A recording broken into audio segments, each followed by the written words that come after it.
Sebagai disclaimer, video ini berisi pengetahuan yang tidak seharusnya perlu diketahui oleh semua orang, karena banyak informasi mengenai masa depan yang mungkin akan merusak spontanitas hidup yang akan kalian jalani dengan tahu lebih dulu sebelum kalian menjalaninya. Tapi sebagai gantinya, saya yakin di akhir video kalian akan menjadi orang yang paling bahagia hanya dalam waktu 30 menit ke depan. Dengan catatan, kalian lalui seluruh proses dari video ini tanpa skip. Video ini adalah jalan satu arah, ya atau tidak sama sekali. Jadi jika kalian tidak ingin excitement kalian dalam menjalani hidup berkurang, kalian bisa putuskan untuk keluar dari video ini sekarang.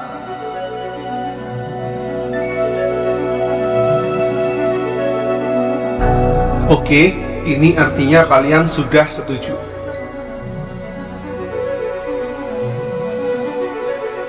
Utopia, sebuah kehidupan sempurna yang didambakan oleh setiap manusia.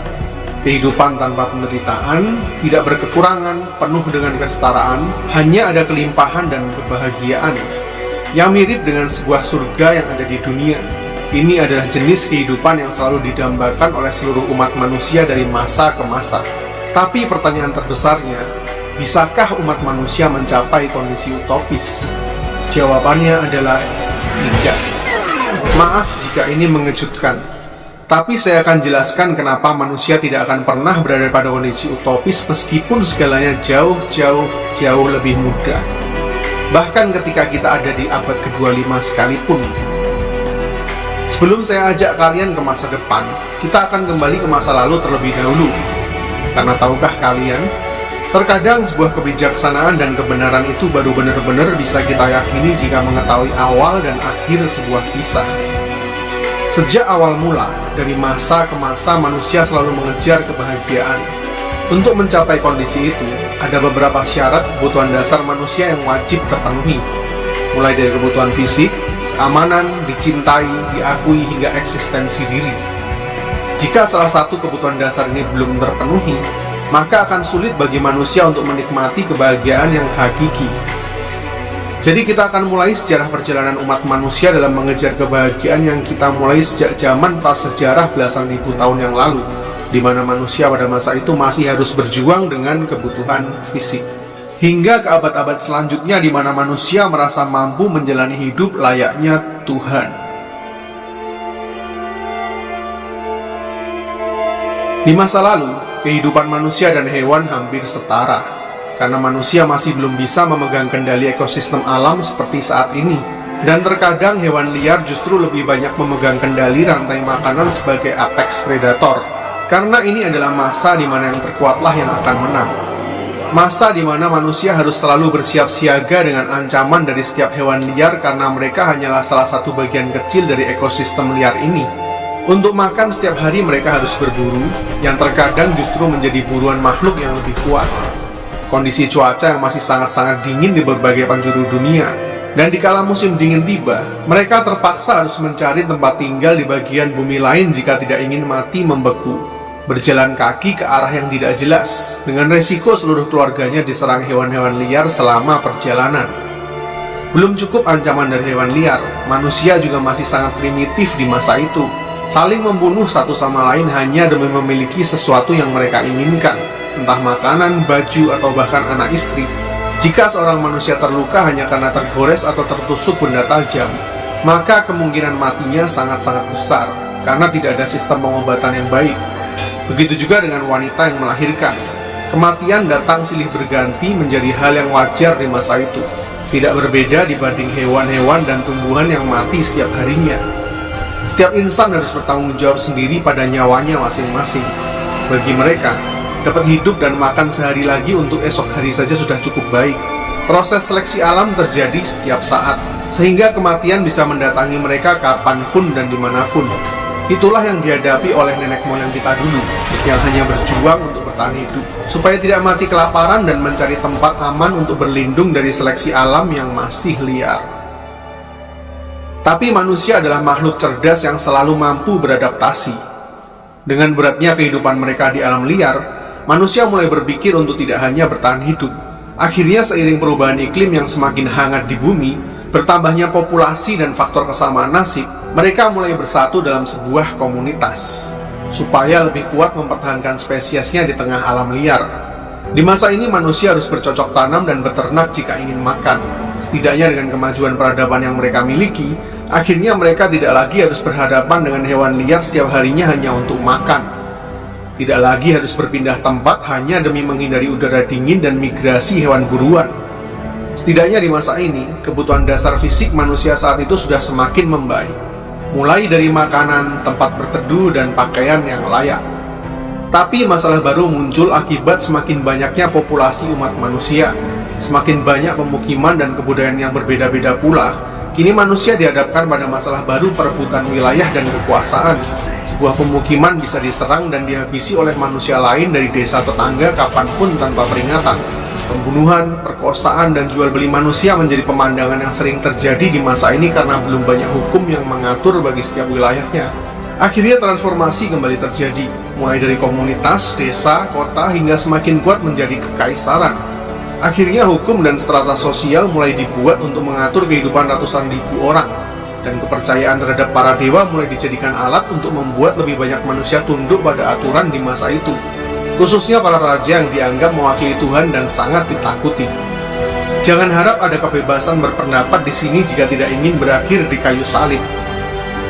Tapi berkat adanya hukum dan kekuatan militer dari sebuah kekaisaran, selama tunduk dan taat, setidaknya keamanan seluruh keluarga akan lebih terjamin.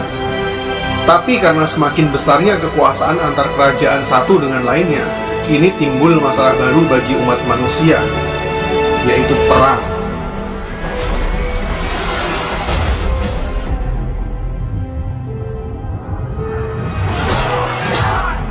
Manusia di masa ini masih terus ada di tengah perang demi saling berebut kekuasaan. Di masa lalu, manusia harus sibuk bertahan hidup dengan hewan buas di alam liar. Setelah mereka bersatu mempertahankan spesiesnya, kini ketika mereka lebih punya kuasa atas alam liar, musuh selanjutnya justru sesama spesiesnya sendiri. Sepertinya berada di zona nyaman memang gak pernah cocok bagi umat manusia.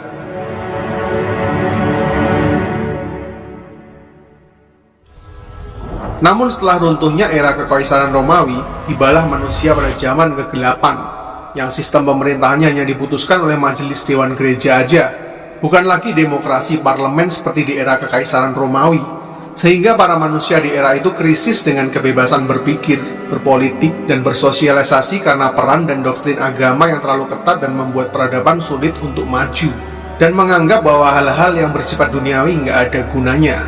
Kebijakan pemerintahan di zaman kegelapan yang kuno ini membawa umat manusia di masa itu harus berhadapan dengan pandemi paling parah di sepanjang sejarah dunia. Karena terdegradasinya sekularitas dan perkembangan teknologi yang mutakhir, membuat bakteri yang dibawa oleh tikus menghabisi lebih dari 100 juta nyawa di masa itu hanya selama 7 tahun saja. Coba bayangin, dari jumlah penduduk dunia yang saat itu masih 475 juta saja, harus menelan korban jiwa lebih dari 100 juta jiwa. Hanya karena belum ditemukannya vaksin.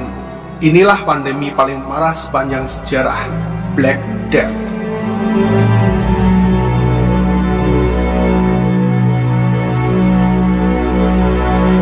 Sehingga lahirlah era baru Renaissance yang lebih mengedepankan sisi rasionalitas dan sekularisme, kebebasan untuk berpikir dan berkreasi dalam bidang politik, ekonomi, sosial, dan budaya. Inilah titik balik peradaban umat manusia yang disebut juga sebagai The Age of Enlightenment, karena menghasilkan berbagai macam terobosan baru di bidang teknologi dan melahirkan para filsuf dan seniman besar mulai dari Galileo hingga Leonardo da Vinci. Ini masa di mana manusia lebih punya kebebasan berpikir dan berekspresi, yang sekaligus membawa umat manusia kepada pemenuhan kebutuhan selain jasmani saja, namun juga jiwani.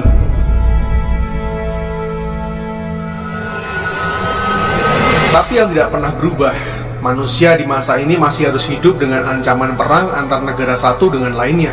Bahkan lingkup perang yang semakin mengkerucut, yaitu dengan saudara di negaranya sendiri yang menghendaki revolusi. Dan tentu saja di masa ini masih banyak prajurit yang mati dan tidak bisa diselamatkan nyawanya jika tertusuk atau tergores di medan perang. Mati kesakitan karena belum ada anestesi, dan mati karena infeksi karena belum ada antibiotik. Begitu juga dengan angka kematian saat melahirkan yang masih terlalu tinggi di masa itu karena belum tersedianya pengobatan yang layak. Seiring dengan perkembangan teknologi dan ditemukannya vaksin, antibiotik, dan anestesi, ada ratusan juta manusia terselamatkan hidupnya. Sehingga sejak pada masa itu berkat kemajuan teknologi di bidang kesehatan, angka kematian umat manusia di masa ini semakin kecil, dan angka kelahiran yang semakin meledak sehingga disebut sebagai generasi baby boomer. Dengan semakin bertambahnya populasi manusia di bumi, kini manusia punya masalah baru untuk memenuhi kebutuhan hidup miliaran nyawa, karena membutuhkan teknologi yang lebih cepat, lebih masif, dan lebih efisien lagi. Sehingga lahirlah penemuan yang kembali merevolusi sejarah peradaban umat manusia, yaitu mesin uap. Penemuan mesin uap ini sekaligus menjadi awal mula terjadinya revolusi industri besar-besaran di seluruh dunia. Efisiensi terjadi luar biasa cepat menyebar ke seluruh dunia. Sistem politik dan pemerintahan yang semakin maju dan lebih meningkatkan taraf hidup manusia di masa itu, meskipun akhirnya melahirkan sistem ekonomi kapitalis modern. Untuk pertama kalinya dalam sejarah peradaban terjadi ketimpangan sosial yang sangat-sangat besar antara kaum pengusaha dan para buruh. Kota yang sangat penuh dengan manusia yang sebagian besar adalah kaum buruh bergaji kecil, tanpa tunjangan kesehatan yang layak dan kurangnya sanitasi menghiasi setiap penjuru kota di masa itu. Tenaga kerja buruh diperkerjakan dan diperas habis oleh kaum kapitalis dengan kesenjangan yang sangat parah. Inilah era di mana manusia menjadi korban dari society, di mana manusia hidup hanya untuk bekerja dan bertahan hidup hanya demi mengikuti sebuah sistem baru peradaban, hingga lupa dengan hal-hal esensial mengenai kebahagiaan dan tujuan hidup, karena sudah terlanjur masuk di dalam lingkaran baru kapitalisme. Mau nggak mau, setuju nggak setuju, yang nggak mengikuti sistem ini ya nggak bisa hidup. Sampai sini ada ironi baru kan? Kehidupan manusia sebenarnya udah semakin layak jika dibandingin dengan peradaban-peradaban sebelumnya. Tapi karena gaya hidup baru yang semakin nyaman membuat manusia memiliki lebih banyak keinginan dalam hidupnya, yang justru semakin menjauh dari esensi kebahagiaan yang mereka cari. Yang membuktikan bahwa manusia tidak pernah merasa puas mengejar kebahagiaan dari masa ke masa sebaik apapun kondisi hidupnya.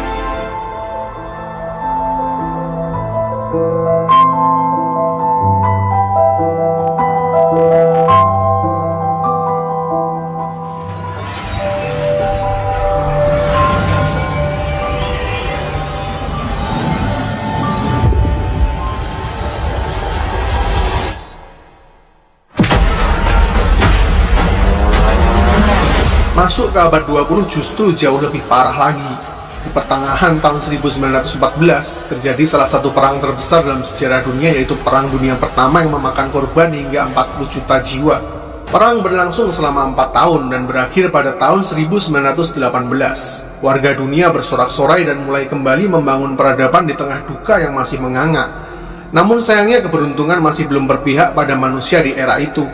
Karena masih di awal tahun 1918, dunia disambut sebuah pandemi terbesar kedua dalam sejarah umat manusia, yaitu Spanish Flu.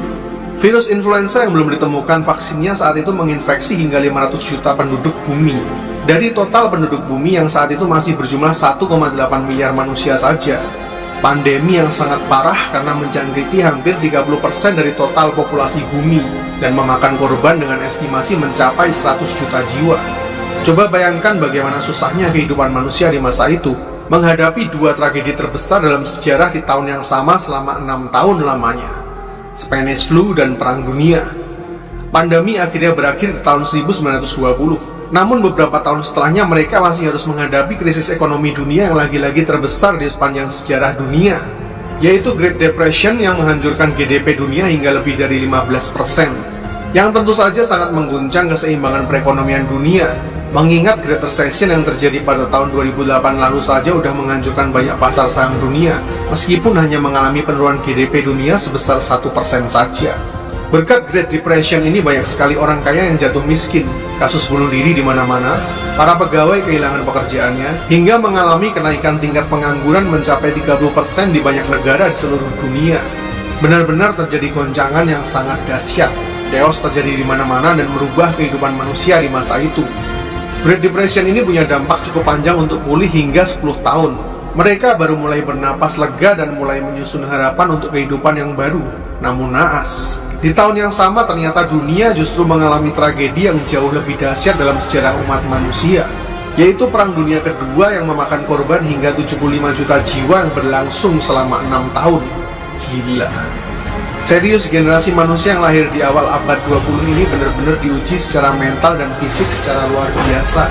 Bayangkan bagaimana manusia yang hidup di era ini masih bisa memiliki yang namanya harapan untuk tetap hidup, Setelah melalui 4 tragedi terbesar di sepanjang sejarah umat manusia selama 30 tahun berturut-turut, mungkin jika hal ini terus berlanjut hingga Perang Dunia Ketiga, bisa dipastikan akan mengarah kepada sebuah extinction pada peradaban kita saat ini.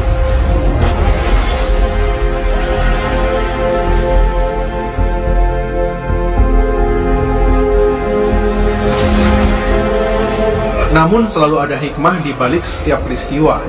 Karena kegilaan ini juga, para manusia di dunia mulai tersadar betapa perang dan wabah sudah meluluhlantahkan peradaban manusia jika mereka tidak bisa bersatu. Ternyata saling menghancurkan bukanlah cara yang benar di sistem dunia yang sudah saling terikat satu sama lain ini.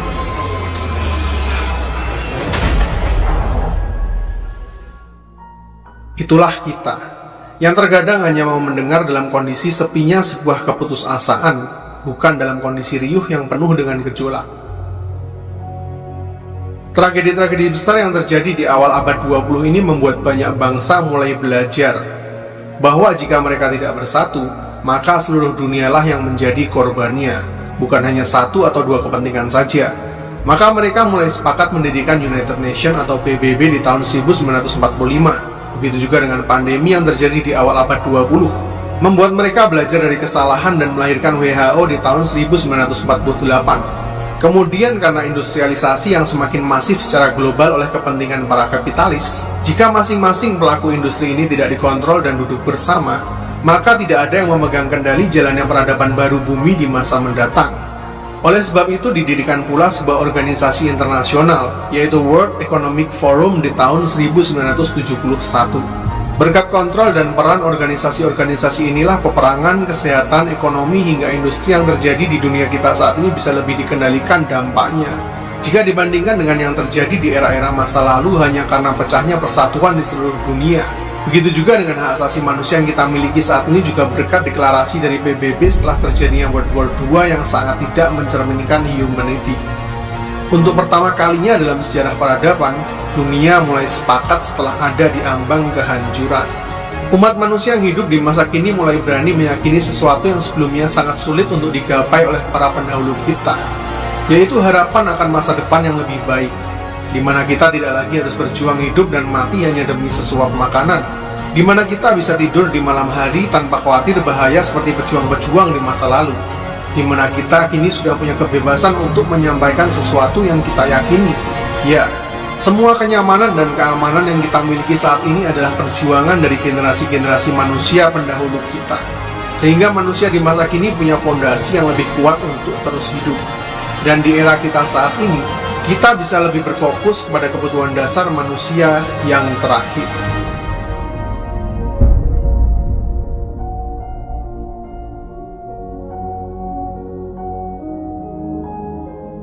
Tapi, meskipun saat ini seluruh kebutuhan dasar manusia sudah punya fondasi yang jauh lebih kuat, kenyataannya saat ini kita masih sangat jauh dari kondisi kehidupan utopia, bukan?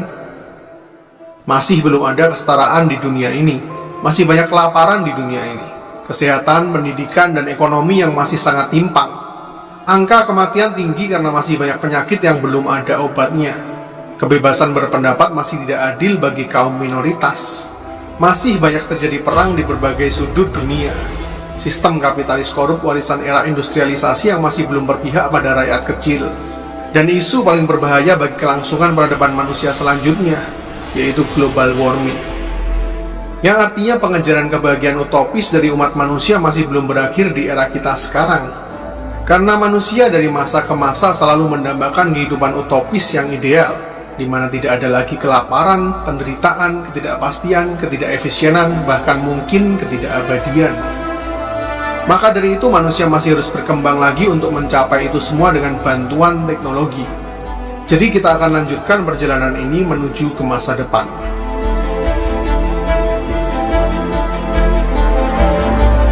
Kita akan mulai dari bagaimana World Economic Forum sudah membuat skenario besar untuk mereset peradaban dunia ini berkat momentum pandemi melalui The Great Reset yang diadakan pada bulan Juni 2020 lalu. Ini adalah organisasi non-pemerintahan yang sama dengan yang pernah menggagas konsep revolusi industri 4 lalu, yang berisi banyak sekali orang-orang dan perusahaan paling berpengaruh yang menjalankan perekonomian dunia, Atau lebih sederhananya, para kapitalis kelas dunia yang menjalankan roda peradaban dari dunia ini. Meskipun di video ini saya tidak akan terlalu melenceng untuk membahas mengenai konspirasi yang ada di baliknya. Yang jelas setuju nggak setuju, peradaban kita akan selalu ditentukan oleh para pemimpin negara adik kuasa dan para kapitalis dunia yang sudah berencana untuk meriset banyak sektor di dunia, mulai dari ekonomi, sosial, geopolitik, lingkungan, teknologi, bisnis, industri, dan yang terakhir adalah individual riset, yang akan mulai mengatur ulang bagaimana dunia baru kita ini lebih cepat beradaptasi dengan teknologi yang lebih ramah dengan alam, karena ancaman berikutnya yang lebih parah dari pandemi saat ini, yaitu global warming yang akan mengubah iklim dunia secara masif hanya dalam beberapa tahun mendatang, dan sistem kapitalisme yang lebih bersentris pada kemanusiaan, bukan hanya menguntungkan para pemegang kekuasaan saja, yang pada akhirnya justru menghancurkan masa depan dari generasi anak cucu kita nanti. Masa depan pangan dunia yang lebih efisien melalui bioteknologi, di mana dapat mengantisipasi gagal panen karena kondisi iklim yang semakin tidak bersahabat, sistem perekonomian yang lebih terbuka dan transparan melalui teknologi blockchain, yang mungkin akan mengurangi sistem korup karena keterbukaannya. Dengan lebih terbukanya sistem pemerintahan baru yang lebih transparan, akan memberikan harapan baru mengenai kesetaraan dan keadilan bagi setiap rakyat yang membutuhkan. Peraturan baru di dunia digital di mana setiap manusia yang masuk era revolusi industri 4 memerlukan sebuah digital ID sehingga siapapun yang bermanuver di dunia maya tidak lagi anonim, sehingga akan jauh mengurangi tingkat kriminalitas. Dengan digital ID ini pula diharapkan penyaluran kebutuhan bagi setiap rakyat akan jauh lebih terkonsentrat dan tidak lagi salah sasaran, khususnya dengan sistem digital ekonomi baru juga yang mana selanjutnya akan dapat digunakan untuk hidup di seluruh dunia. Peraturan-peraturan baru bagi para korporasi dunia mengenai industrialisasi yang tidak menyengsarakan society dan merugikan iklim dunia dengan energi-energi terbarukan. Begitu juga dengan pemerataan pendidikan bagi warga dunia melalui teknologi informasi di era 5G yang semakin cepat dan masif.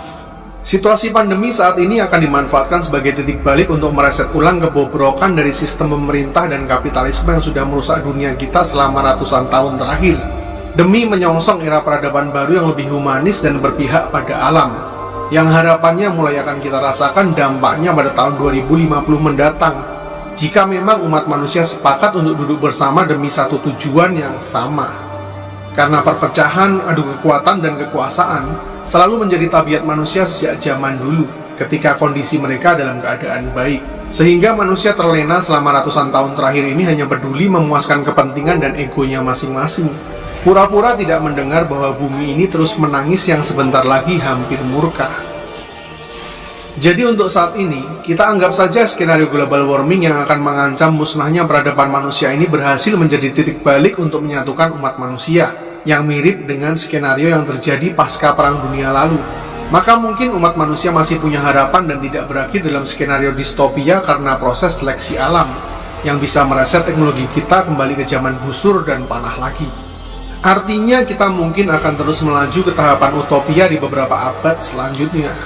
Namun dengan catatan yang perlu digarisbawahi secara tebal, bahwa skenario utopia ini hanya bisa tercapai jika umat manusia bersepakat demi satu tujuan yang sama. Tidak ada perbedaan mengenai status sosial, ekonomi, budaya, bahkan mungkin agama. Karena tanpa adanya kesetaraan dan tujuan yang sama, jangan pernah berharap kondisi utopis itu terjadi di masa hidup umat manusia. Tidak cukupkah kita belajar dari pengalaman ribuan tahun? Setelah itu, yang mungkin lebih ironis, sistem pemerintahannya tidak lagi harus dijalankan oleh kepentingan manusia lagi, melainkan dipercayakan kendalinya pada sebuah sistem komputasi AI yang disepakati bersama, demi mengatur jalannya sistem peradaban baru yang diprogram berdasarkan asas humanisme, yang berpegang pada prinsip-prinsip yang ada pada alam semesta ini, yang terbukti telah teruji dan berjalan harmonis dengan baik bahkan selama jutaan tahun terakhir, yang mempertegas pesan bahwa tanpa adanya manusia, bumi ini akan tetap baik-baik saja. Ya, itulah perbedaan sistem buatan manusia dan Tuhan, antara fana dan abadi. Karena sejarah panjang umat manusia terbukti tidak pernah berhasil mengelola dunia ini sejak manusia memegang peradaban dunia, dan selalu berakhir pada kehancuran satu sama lain meskipun kita sudah menjalani berbagai jenis sistem, mulai dari kekaisaran, sosialis, liberal, bahkan demokrasi. Selama kehendak bebas manusia yang abstrak dengan ego dan keinginan yang jadi pusat kendalinya, yang selalu dipenuhi dengan otoritarianisme, supremasi kekuasaan maupun dinasti politik. Maka pada masa itu, sepertinya sebuah sistem pemerintahan yang dijalankan oleh AI akan jauh lebih relevan, karena tidak memiliki motivasi, tidak memihak, dan adil bahkan bagi setiap makhluk yang hidup di bumi ini. Namun di masa seluruh umat manusia ini sepakat untuk bersatu, akan menandai sebuah era baru yang sangat mengerikan.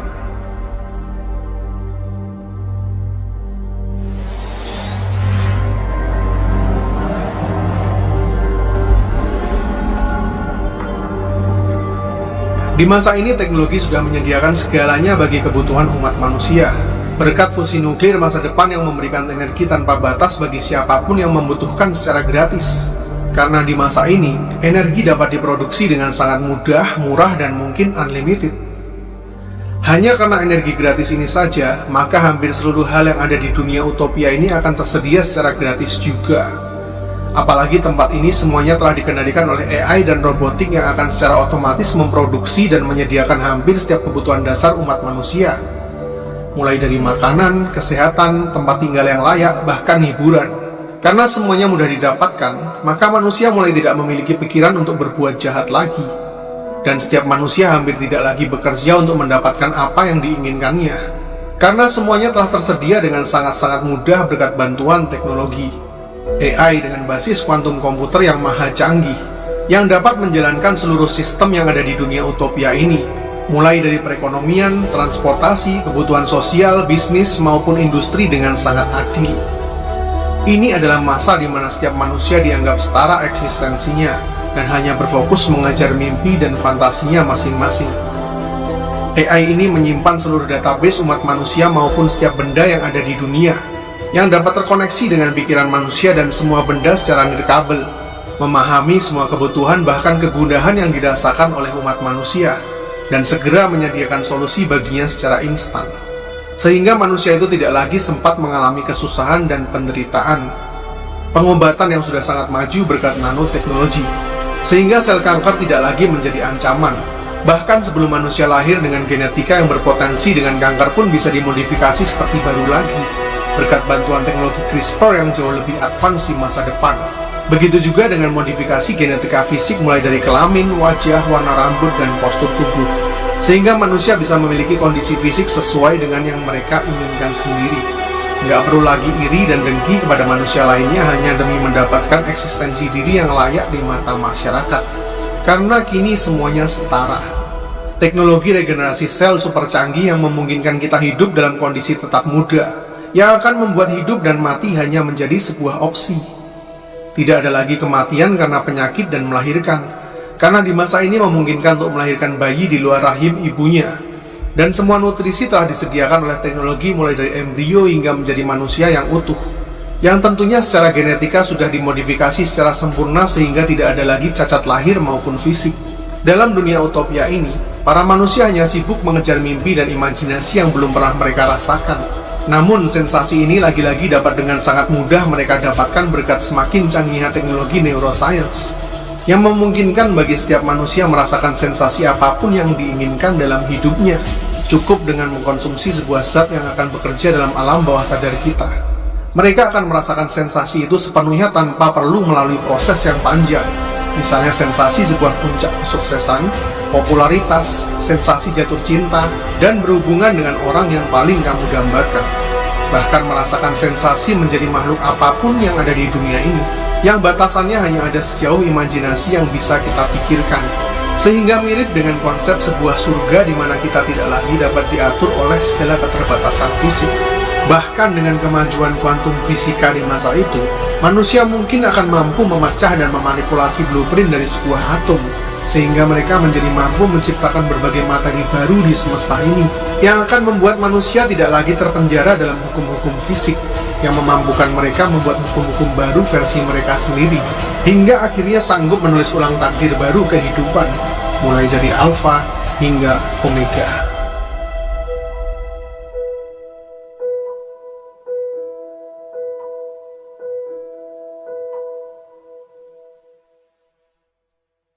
Tapi, benarkah manusia-manusia yang ada di fase ini telah berhasil mencapai puncak kebahagiaan dan menemukan arti hidup?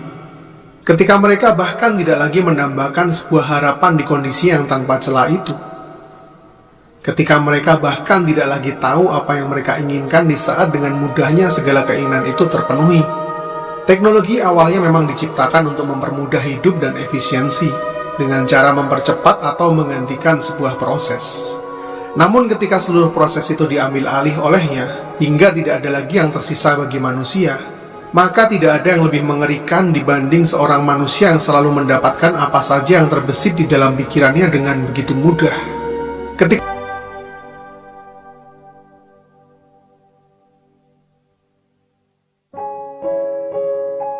ironis bukan? Mungkin mereka tidak lagi harus bekerja keras hanya untuk mendapatkan sesuap makanan, tapi mereka tidak tahu betapa bahagia dan nikmatnya sebuah makanan yang didapatkan dari hasil jerih lelah berhari-hari. Mungkin mereka tidak lagi harus melewati proses persalinan dan melahirkan yang menyakitkan selama 9 bulan, tapi mereka tidak tahu betapa bahagianya perasaan seorang ibu saat pertama kali melihat kedalaman mata bayinya sesaat setelah melahirkan. Mungkin mereka tidak pernah merasakan penyakit di tubuhnya yang sempurna sejak lahir, tapi mereka tidak tahu bagaimana bahagianya seorang anak buta sejak lahir yang bisa melihat untuk pertama kalinya. Mungkin mereka punya keluarga sempurna yang tidak pernah berkekurangan, tapi mereka tidak tahu perasaan bahagia seorang ayah yang melihat anak dan istrinya tertawa lepas di saat makan bersama, meskipun dia harus mengambil 2 pekerjaan sekaligus di siang dan malam hari. Mungkin mereka bisa hidup dalam masa muda selama yang mereka inginkan, tapi mereka tidak akan pernah tahu betapa setiap momen dalam hidup itu jadi jauh lebih berarti di umur kita yang pendek dan penuh dengan ketidaktahuan akan hari esok. Coba kalian rasakan, indah sekali kan? Ya, emosi yang masih kalian rasakan saat inilah anugerah dari Tuhan yang sebenarnya. Manusia di masa lalu mendambakan kehidupan utopis di masa depan, dan manusia di masa depan merasa iri dengan kehidupan manusia di masa lalu. Jadi kapan pencarian kebahagiaan ini akan menemukan sebuah akhir? Jika ternyata ketidaktahuanmu mengenai hari esoklah yang membuat esok hari lebih menarik untuk kita jalani, ketidaknyamananmu saat inilah yang membuatmu tetap termotivasi. Penderitaan yang masih kamu rasakanlah yang membuat kebahagiaanmu jauh lebih berarti. Dan umurmu yang terbatas inilah yang ternyata membuatmu lebih punya prioritas, supaya setiap momen dalam hidupmu menjadi jauh lebih berharga. Bersyukurlah, karena sebenarnya segala ketidaksempurnaan yang ada di hidupmu saat inilah yang ternyata menyempurnakan hidupmu. Dan kabar baiknya, setelah kamu tahu semua ini, kamu nggak lagi perlu menjalani 100 kali kehidupan hanya untuk tahu bahwa mulai sekarang juga kamu bisa bahagia.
Tapi karena tabiat manusia yang tidak pernah merasa cukup dan merasa mampu melakukan segalanya, supaya membuat mereka tetap merasa hidup dan memiliki tujuan, mungkin mereka akan menciptakan sendiri tujuan-tujuan hidup baru. Misalnya dengan membuat sebuah ekosistem di tempat yang benar-benar baru, di mana kebahagiaan itu masih dapat diperjuangkan dengan sebuah harapan dan penderitaan. Dengan manusia-manusia baru yang masih polos seperti salju dan tanpa pengetahuan dari awal lagi, di mana kebahagiaan tidak bisa digapai dalam kondisi yang berkekurangan, tapi juga tidak dapat digapai meskipun dalam kondisi sempurna yang berkelimpahan. Namun kebahagiaan hanya ada di kondisi yang cukup dan bersyukur. Sehingga manusia-manusia baru ini dapat memberikan sebuah ketulusan cinta kepada penciptanya, karena hanya itulah satu-satunya hal yang tidak dapat dibuat oleh mereka. Tapi kali ini mereka menjaga dan memastikan supaya tidak semua pengetahuan itu baik untuk dikonsumsi. Karena seseorang yang sudah berada di kondisi tahu, tidak akan pernah bisa kembali lagi ke kondisi tidak tahu. Sehingga tidak perlu mengulang kesalahan mereka dan kembali berakhir di kondisi utopia paradoks.